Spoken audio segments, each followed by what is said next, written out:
Now, the reason so few people are seeking treatment is because there are a number of barriers associated with the medical treatments that are out there on the market today. They all have significant barriers. There's an abstinence barrier where it's required that patients be abstinent before they can even start a medical treatment. There's an efficacy barrier because if you think about being abstinent, it works for a few people, but over 90% of patients that try abstinence don't achieve long-term abstinence. There's a side effect barrier that once someone does go through abstinence and they've gone through alcohol withdrawal and they're able to stop drinking and they get on a medical treatment, there's significant mental and physical side effects that let them not tolerate the drug they're on, therefore they stop treatment.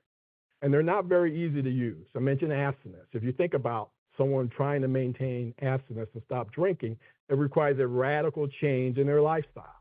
They have to sometimes distance themselves from those triggers, certain family members or friends that encourage them to drink.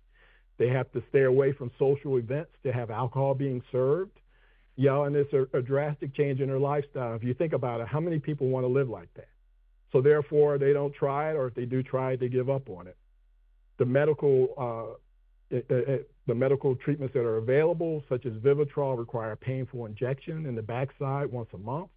Not very desirable. So because of that, most people do not seek any treatment. Our research has shown that what patients don't want is, again, they don't want side effects, they don't want painful injections, they don't want to sit around in a self-help group sitting in a circle talking about their problems. What they do want is to reduce their drinking down to moderate levels, because that's the data has shown that's where the real damage is done. It's done from that heavy drinking. That's where people do stupid things when they're drunk. They get into car accidents, they hurt people, a lot of physical abuse can happen. It's really from that binge drinking, that heavy drinking situation.